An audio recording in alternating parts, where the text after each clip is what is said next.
السلام علیکم۔ بسم اللہ الرحمن الرحیم۔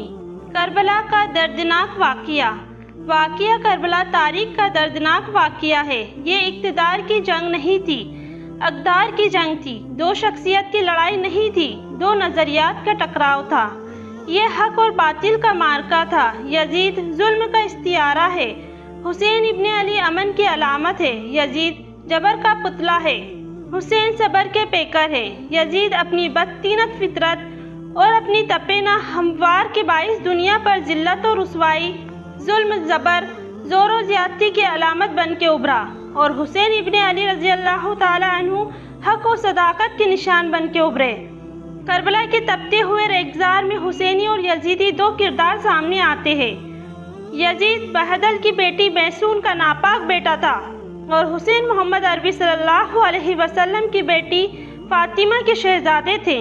یزید دمشق کے اطراف میں سرجون اور زریر اختر جیسے اوباشوں کے جھرمٹ میں پل کر جوان ہوا۔ حسین کا دروازہ مسجد نبوی کے اندر کھلتا تھا۔ یزید نشے میں دھت ہو کر کے نمازیں چھوڑ دیتا تھا۔ حسین کی کربلا کے اندر بھی نماز تہجد قضا نہیں ہوئی۔ یزید ظلم کا دوسرا نام ہے، حسین امن کی علامت ہے۔ آئیے تفصیل سے جانتے ہیں کربلا کا واقعہ۔ محرم کا مہینہ چل رہا ہے، اور اسی محرم کو مد نظر رکھتے ہوئے ہم آپ لوگوں کے لیے کربلا کا قصہ بیان کر رہے ہیں۔ جب 60 ہجری میں حضرت سیدنا امیر معاویہ رضی اللہ تعالی عنہ کا انتقال ہوا اور یزید ان کا جانشین بنا، تب تخت حکومت پر بیٹھتے ہی اس کے لیے سب سے اہم مسئلہ حضرت سیدنا امام حسین، حضرت سیدنا عبداللہ بن زبیر اور حضرت سیدنا عبداللہ بن عمر سے بیعت لینے کا تھا، کیونکہ ان حضراتوں نے یزید کو امیر معاویہ کا ولی عہد تسلیم نہیں کیا تھا۔ اس کے علاوہ ان حضراتوں سے یزید کو یہ بھی خطرہ تھا کہ کہیں ان میں سے کوئی خلیفت کا دعویٰ نہ کر دے، اور کہیں ایسا نہ ہو کہ سارا حجاز مقدس میرے خلاف اٹھ کھڑا ہو، جبکہ امام حسین رضی اللہ تعالی عنہ کے دعویٰ خلافت کی صورت میں عراق میں بھی بغاوت کا سخت اندیشہ تھا۔ ان وجہوں کی بنا پر یزید کے پیش نظر سب سے بڑا مسئلہ اپنی حکومت کی بقا اور اسے تحفظ دینا تھا، لہٰذا اس نے ان حضرات مقدس سے بیعت لینا ضروری سمجھا۔ چنانچہ اس نے مدینہ منورہ کے گورنر ولید بن عقبہ کو حضرت سیدنا امیر معاویہ کی وفات کی خبر دی، اور ساتھ ہی ان حضرات مقدسہ سے بیعت لینے کے لیے سخت تاکیدی حکم بھیجا۔ ولید نے حضرت سیدنا امام حسین رضی اللہ تعالی عنہ کو حضرت سیدنا امیر معاویہ کی وفات کی خبر دی اور یزید کی بیعت کے لیے کہا۔ آپ رضی اللہ تعالی عنہ نے تعزیت کے بعد فرمایا کہ میرے جیسا آدمی اس طرح چھپ کر بیعت نہیں کر سکتا، اور نہ بھی میرے لیے اس طرح چھپ کر بیعت کرنا اچھا ہے۔ اگر آپ باہر نکل کر عام لوگوں کو اور ان کے ساتھ ہمیں بھی دعوت دیں تو یہ سب سے اچھا ہوگا۔ یزید کی بیعت حضرت سیدنا امام حسین رضی اللہ تعالی عنہ کو قلبی طور پر سخت ناپسند تھی، کیونکہ وہ نااہل تھا اور اس کا تقرر بھی خلیفہ راشدین کے اسلامی طریقہ انتخاب کے بالکل خلاف ہوا تھا، اس لیے آپ احتجاجاً اس کے خلاف تھے، اور دوسری طرف حالات اجازت نہیں دے رہے تھے کہ آپ علی الاعلان اس کے خلاف آواز بلند کریں، لہٰذا آپ رضی اللہ تعالی عنہ نے اپنے اہل و عیال اور عزیز و اقارب کو ساتھ لے کر مدینہ منورہ سے مکہ مکرمہ کی طرف ہجرت فرما لی۔ آپ رضی اللہ تعالی عنہ کے مکہ مکرمہ پہنچنے کی خبر سن کر لوگ آپ کی خدمت میں حاضر ہو کر زیارت کا شرف حاصل کرنے لگے۔ جب اہل کوفہ کو حضرت سیدنا امیر معاویہ رضی اللہ تعالی عنہ کے انتقال کی خبر ملی اور انہیں اس بات کا علم ہوا کہ حضرت سیدنا امام حسین رضی اللہ تعالی عنہ نے یزید کی بیعت سے انکار کر دیا ہے، تو انہوں نے سیدنا امام حسین رضی اللہ تعالی عنہ کے نام ہزاروں کی تعداد میں خط لکھے کہ آپ جلد سے جلد کوفہ تشریف لائیں۔ مسند خلاف آپ کے لیے خالی ہے، ہمارے اموال اور ہماری گردنیں آپ کے لیے حاضر ہے، سب کے سب آپ کے منتظر اور مشتاق ہے، اور آپ کے سوا ہمارا کوئی امام اور پیشوا نہیں ہے۔ آپ کی مدد کے لیے ہم نے یہاں ہزاروں کا لشکر تیار رکھا ہے۔ حضرت امام حسین رضی اللہ تعالی عنہ نے جب اہل کوفہ کے خطوں میں ان کے جذبات، عقیدت اور محبت، جان اور مال قربان کرنے کی تمناؤں اور کوفہ آنے کی التجا کو دیکھا تو فیصلہ کیا کہ حالات معلوم کرنے کے لیے پہلے اپنے چچا زاد بھائی حضرت مسلم بن عقیل رضی اللہ تعالی عنہ کو بھیجا جائے۔ چنانچہ آپ نے انہیں اہل کوفہ کے نام ایک خط دیا اور فرمایا کہ آپ کوفہ جا کر بذات خود براہ راست حالت کا صحیح اندازہ لگا کر ہمیں اطلاع دیجیے۔ اگر حالات سازگار ہو تو میں بھی جاؤں گا اور اگر حالت نامناسب ہو تو آپ بھی واپس تشریف لے آئیے۔ صدر الفاضل حضرت علامہ سید نعیم الدین مراد آبادی رضی اللہ تعالی عنہ فرماتے ہیں کہ اگرچہ امام حسین رضی اللہ تعالی عنہ کی شہادت کی خبر مشہور تھی اور کوفیوں کی بے وفائی کا پہلے بھی تجربہ ہو چکا تھا، مگر جب یزید بادشاہ بن گیا تو اس کی حکومت اور سلطنت دین اسلام کے لیے خطرہ تھی اور اسی سبب سے اس کی بیعت ناروا تھی اور وہ طرح طرح کی تدبیروں اور ہیلوں سے چاہتا تھا کہ لوگ اس کی بیعت کر لیں۔ ان حالات میں کوفیوں کا بپاس ملت یزید کی بیعت سے دستکشی کرنا اور حضرت امام حسین رضی اللہ تعالی عنہ سے طالب بیعت ہونا امام پر لازم کرتا تھا کہ ان کی درخواست قبول فرمائے۔ جب ایک قوم ظالم اور فاسق کی بیعت پر راضی نہ ہو اور صاحب استحق اہل سے درخواست بیعت کرے، اس پر اگر وہ ان کی استطاعت قبول نہ کرے تو اس کے یہ معنی ہوتے ہیں کہ وہ اس قوم کو اس جابر ہی کے حوالے کرنا چاہتا ہے۔ امام حسین رضی اللہ تعالی عنہ اگر اس وقت کوفیوں کی درخواست کو قبول نہ فرماتے تو بارگاہ الہی عز و جل میں کوفیوں کے اس مطالبہ کا امام حسین رضی اللہ تعالی عنہ کے پاس کیا جواب ہوتا کہ ہم ہر چند درپے ہوئے مگر امام حسین رضی اللہ تعالی عنہ بیعت کے لیے راضی نہ ہوئے، اسی لیے ہمیں یزید کے ظلم و تشدد سے مجبور ہو کر اس کی بیعت کرنا پڑی۔ اگر امام حسین رضی اللہ تعالی عنہ ہاتھ بڑھاتے تو ہم ان پر جانیں فدا کرنے کے لیے حاضر تھے۔ یہ مسئلہ ایسا درپیش آیا جس کا حل بنا اس کے اور کچھ نہیں تھا کہ حضرت امام حسین رضی اللہ تعالی عنہ ان کی دعوت پر لبیک فرمائیں۔ اگرچہ اکبر صحابہ کرام حضرت ابن عباس و حضرت ابن عمر و حضرت جابر و حضرت ابو سعید وغیرہ ہم رضی اللہ تعالی عنہ ان حضرت امام حسین رضی اللہ تعالی عنہ کی اس رائے سے متفق نہیں تھے اور انہیں کوفیوں کے عہد و معاوضے کا اعتبار نہیں تھا۔ امام حسین رضی اللہ تعالی عنہ کی محبت اور شہادت، حضرت امام حسین رضی اللہ تعالی عنہ کی شہرت ان سب کے دلوں میں اختلاج پیدا کر رہی تھی، گویا کہ یہ یقین کرنے کی بھی کوئی وجہ نہیں تھی کہ شہادت کا یہی وقت ہے اور اسی سفر میں یہ مرحلہ درپیش ہوگا، لہذا اندیشہ مانے تھا۔ بہرحال حضرت سیدنا مسلم بن عقیل رضی اللہ تعالی عنہ نے اہل کوفہ کی بے پناہ محبت اور عقیدت کو دیکھ کر حضرت امام حسین رضی اللہ تعالی عنہ کی خدمت میں خط لکھ کر بھیجا کہ ہزاروں افراد نے میرے ہاتھ پر بیعت کر لی ہے اور یہاں کے سب لوگ آپ کی تشریف آوری کے منتظر ہے۔ امام حسین رضی اللہ تعالی عنہ نے اس اطلاع کے بعد کوفہ جانے کا عزم صمیم کر لیا اور ادھر کوفہ میں جو فساد برپا ہو چکا تھا اس کی آپ کو اطلاع نہیں ہوئی تھی۔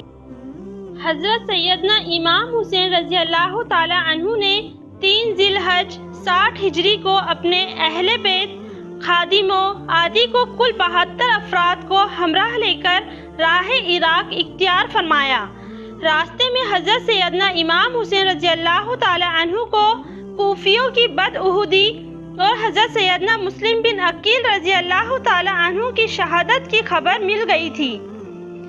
اس پر سیدنا امام حسین رضی اللہ تعالی عنہ کے رقفہ کی رائے مختلف ہوئی اور ایک بار آپ رضی اللہ تعالی عنہ نے بھی واپسی کا قصد فرمایا، لیکن بہت گفتگو کے بعد یہی طے پایا کہ سفر جاری رکھا جائے اور واپسی کا خیال ترک کر دیا جائے۔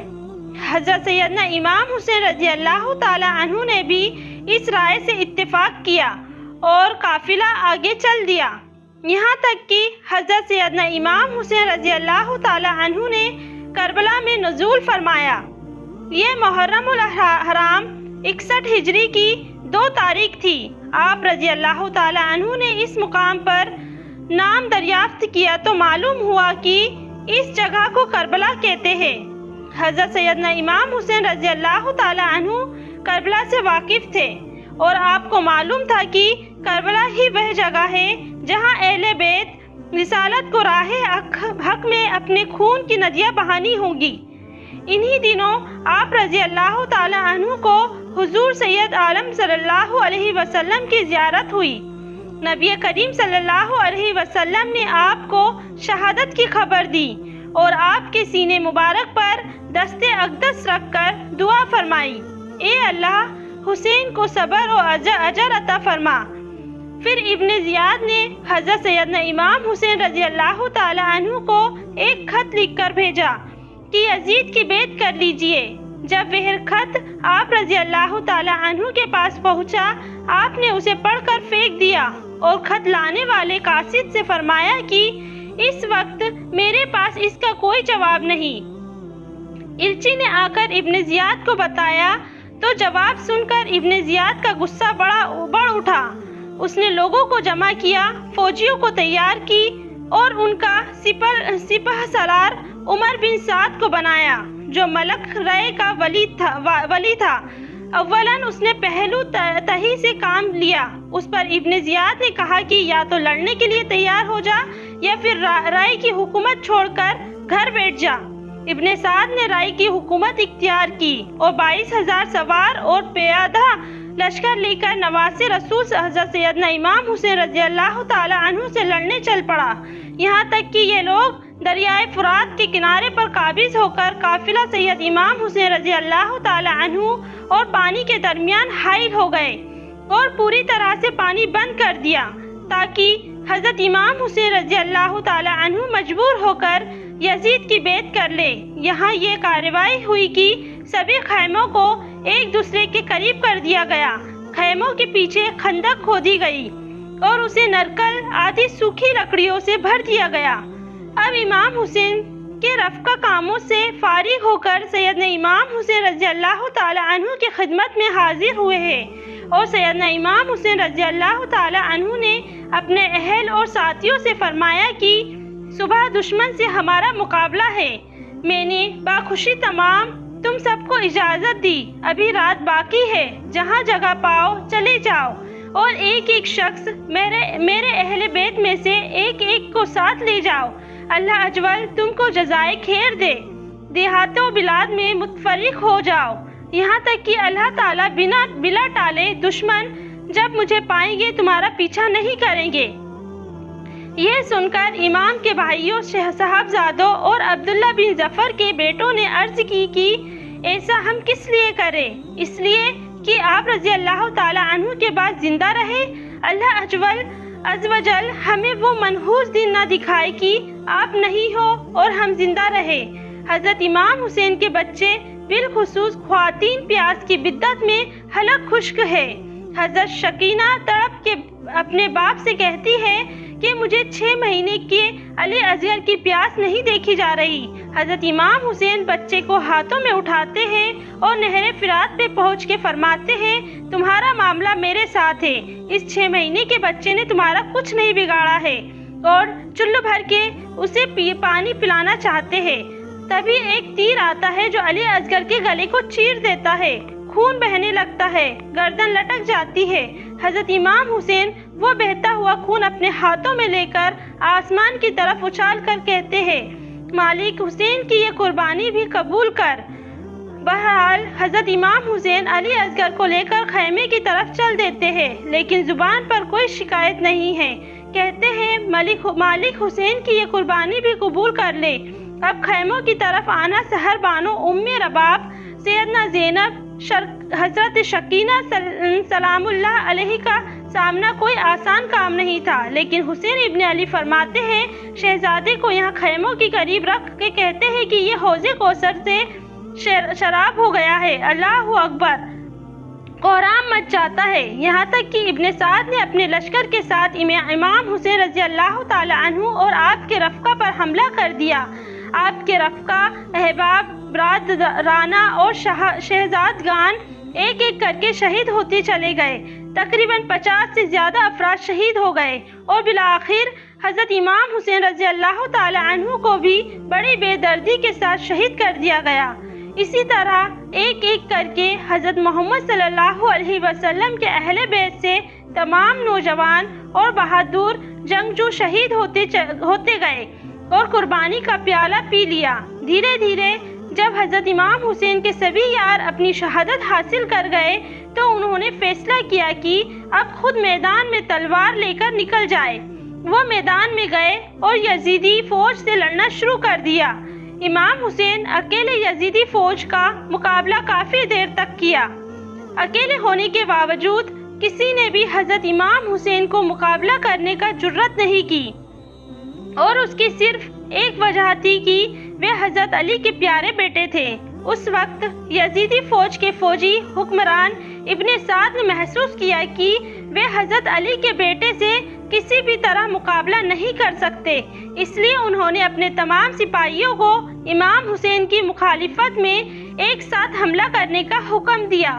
ان کے ایک ساتھ حملے کے باوجود امام حسین نے ثابت کیا کہ باطل چاہے تعداد میں کتنا بھی بڑھ جائے، حق اور سچ کے مقابلے میں کبھی نہیں ٹکتا۔ جب حسینیت اور یزیدیت کے بیچ خطرناک جنگ چل رہی تھی، اس دوران عصر کی نماز کا سمے آ گیا۔ اتنی مشکل حالت اور زخمی حالت میں بھی حضرت امام حسین کو نماز پڑھنے کا ارادہ تھا۔ جیسے ہی انہوں نے نماز شروع کی، یزیدی فوج کو وہ افسر مل گیا جس کا وہ لوگ ایک لمبے سمے سے انتظار کر رہے تھے۔ حضرت امام حسین سجدے میں گئے۔ جب شمر اور جوسن نے اپنی تلوار چلائی اور حضرت امام حسین کے سر کو شریر سے جدا کر دیا، حضرت امام حسین کی شہادت کے بعد یزیدی لوگوں نے ان کے سر کو ایک خنجر پر رکھ کر کوفہ شہر میں گھمایا۔ وہ گلیوں میں گھومتے رہے۔ کربلا کے جنگ میں حضرت امام حسین کے گھرانوں میں سے ایک بیٹے جن کا نام حضرت زین العابدین تھا بچ گئے۔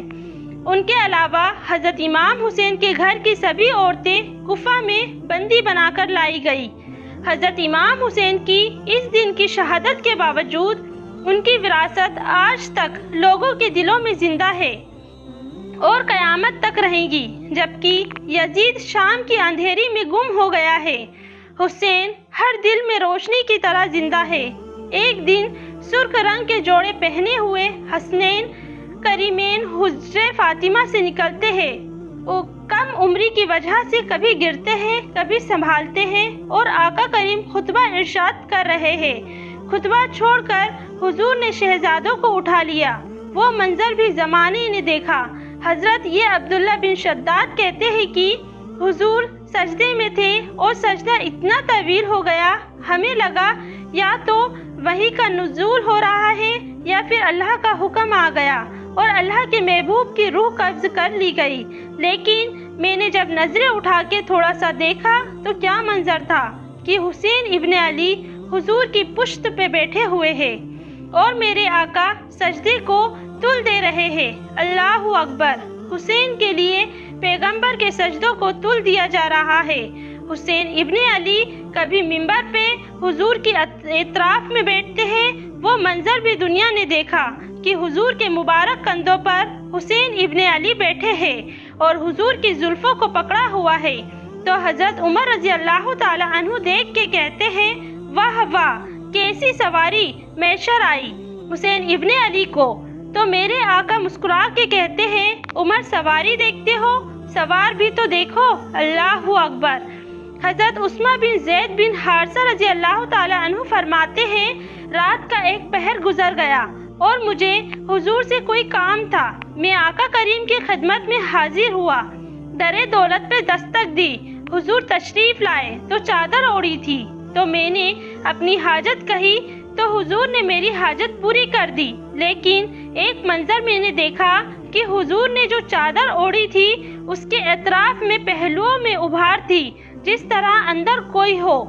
مجھ سے نہ رہا گیا، میں نے پوچھ لیا۔ میں نے کہا، بندہ نواز، چادر کے اندر کیا ہے؟ تو حضور نے چادر کو کھول دیا تو کہتے ہیں، میں نے اپنی آنکھوں سے دیکھا، ایک پہلو سے امام حسین لپٹے ہوئے تھے اور ایک پہلو سے امام حسن لپٹے ہوئے تھے۔ فرمایا، یہ میری بیٹی کے بیٹے ہیں۔ اے اللہ، میں ان سے پیار کرتا ہوں، تو بھی ان سے پیار کر۔ جو ان سے پیار کرے تو ان سے بھی پیار کر۔ ان کی محبت کا درس دیا، ان کے پیار کا سبق پڑھایا۔ کہا، ان سے پیار کرنے والا میرے سے پیار کرنے والا ہے، ان سے بغض رکھنے والا میرے سے بغض رکھنے والا ہے۔ ان کی تکلیف حضور کو بے چین کر دیتی تھی۔ ایک دن نبی کریم صلی اللہ علیہ وسلم حضرت سیدہ فاطمہ تو زہرا رضی اللہ تعالی عنہ کے گھر کے قریب سے گزرے تو حضرت امام حسین کے رونے کی آواز آ رہی تھی، تو آپ کا کریم علیہ السلام نے فرمایا کہ فاطمہ، حسین کو چپ کرواؤ، تو جانتی نہیں حسین کا رونا مجھے دکھ دیتا ہے۔ حسین ابن علی کو حضور رونے نہیں دیتے، ان کو دکھی نہیں ہونے دیتے، کیونکہ رسول اللہ صلی اللہ علیہ وسلم جانتے تھے کہ یہ کتنے دکھ سہے گا، کتنی تکلیفوں سے گزرے گا اور کتنے مصائب سہے گا۔ یزید بن معاویہ ابو خالد اموی وہ بدبخت شخص ہے جس کی پریشانی پر اہل بیت کرام علیہم الرضوان کے بے گناہ قتل کا سیاہ داغ ہے۔ یہی وہ شخص ہے جس پر ہر زمانے میں پوری دنیا اسلام ملامت کرتی رہی ہے اور قیامت تک اس کا نام حقارت سے لیا جائے گا۔ ایسے ہی واقعہ سننے کے لیے چینل کو سبسکرائب کریں، لائک کریں اور شیئر کریں۔